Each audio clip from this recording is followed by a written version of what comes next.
Chapter 9 सफलता का attitude ही सब कुछ। मैंने आपको बताया कि सफलता एकाकी जीवन और मौन धारित व्यक्तियों की दीवानी है, लेकिन हम एक सामाजिक प्राणी हैं और ऐसा किसी भी कीमत पर संभव नहीं है कि हम संपूर्ण एकाकी जीवन जी सकें। आपके मित्र और रिश्तेदार आपकी सफलता और विफलता में किसी सब्जी की ग्रेवी जितना ही योगदान देते हैं। आप माने या ना माने, किंतु सफलता को सेलिब्रेट भी वही लोग करवाते हैं और असफलता के बाद रोने का कारण भी उन्हीं की अपेक्षा पे शब्द बनते हैं। खैर, परिणाम की बात बाद की है, लेकिन आप पहले ये समझ लें कि तैयारी के दौरान आपको उनके साथ किस तरह से रहना है। 10th क्लास में मेरा एक दोस्त था, अंकुर, जो 11th क्लास में IIT की तैयारी कर रहा था। जब मैंने उसके घर एक शाम फोन लगाया तो माताजी ने यह कहकर मना कर दिया कि वो अभी घर पर नहीं है। अगले और किसी दिन जब मैंने फोन लगाया तो उसने खुद ने फोन उठाकर मना कर दिया कि मैं अंकुर का छोटा भाई बोल रहा हूँ और अंकुर भैया अभी घर पर नहीं है। मैं कुछ नहीं बोल पाया, क्योंकि मैं उस समय ज्यादा फोकस्ड स्टूडेंट नहीं था, पढ़ाई के साथ क्रिकेट भी खेलता था, इसलिए उसने मुझे ज्यादा सीरियसली नहीं लिया। हालांकि उसके बाद मैंने उससे कभी कॉल भी नहीं किया और खुद के सपनों को सीरियसली लेने की ठान ली। अंकुर IIT में सेलेक्ट हुआ क्योंकि उसने बहुत ही नाम मात्र के दोस्तों से बात की।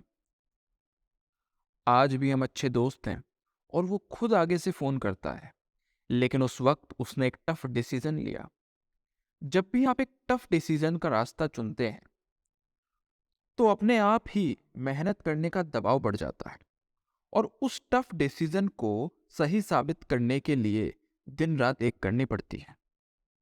लेकिन कई ऐसे दोस्त भी थे जिनका रोज डेली रूटीन ही मंडली डिसाइड कर दी थी।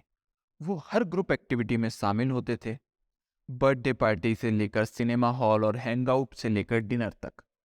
जब आपका डेली शेड्यूल आपके मित्र निर्धारित करते हैं तो आपके खुद के दम पर कुछ बनने के चांसेस कम होने लगते हैं।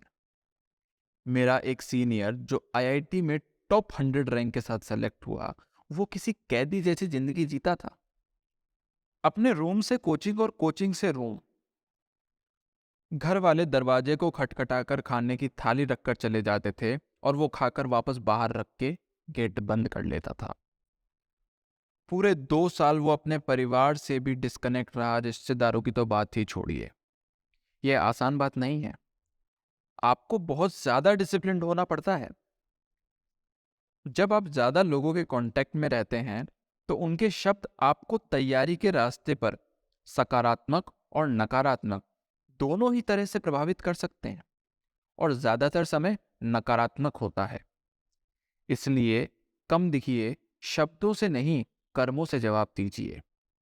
मेहनत करिए, कठिन निर्णय लीजिए, कम किंतु बेहतरीन दोस्त बनाइए और ज्यादातर मेल मिलाप और हर छोटी छोटी चीज की तरफ भागना बंद करिए। एक डॉग माइंड के बजाय एक लायन माइंड डेवलप करने पर ध्यान दीजिए। अगर आपके सामने एक कुत्ता है, उसके सामने आप एक मीट का टुकड़ा जिस तरफ फेंकेंगे वह उसी तरफ भागेगा। आप एक मीट का टुकड़ा उसके बाईं तरफ फेंकते हैं तो वो बाईं तरफ जाएगा, फिर दाईं तरफ फेंकते हैं, अब वो दाईं तरफ भागेगा, तो वो हर मीट के टुकड़े को फॉलो करेगा। कभी भी उस पोटली पर फोकस नहीं कर पाएगा जिससे निकाल कर आप वो मीट के टुकड़े फेंक रहे हैं। लेकिन वहीं अगर आपके सामने एक शेर हो तो मीट का टुकड़ा बाईं तरफ फेंकने पर वो बाईं तरफ नहीं जाएगा, ना ही दाईं तरफ जाएगा। उसका ध्यान बड़ी पोटली पर होगा जिसमें से आप मीट के टुकड़े निकाल कर फेंक रहे हैं, और हो सकता है कि पोटली के साथ साथ वो आप पर भी निशाना लगाए, क्योंकि आप भी उसके लिए पोटली मात्र हैं। शेर बड़े लक्ष्य को प्राप्त कर लेगा क्योंकि उसने छोटे छोटे टुकड़ों पर कभी गौर ही नहीं किया। Birthday party, movie function, celebration, सभी उन्हीं छोटे मीट के टुकड़ों के नाम हैं जो आपको अपनी मंजिल, उस पोटली की तरफ फोकस करने से रोकते हैं। आज इसी वक्त कसम लीजिए, सन्यासी बन जाइए, अकेले में मेहनत करने की आदत डालिए। हमेशा याद रहे, दुनिया में छा जाने के लिए कुछ साल छुपना पड़ता है।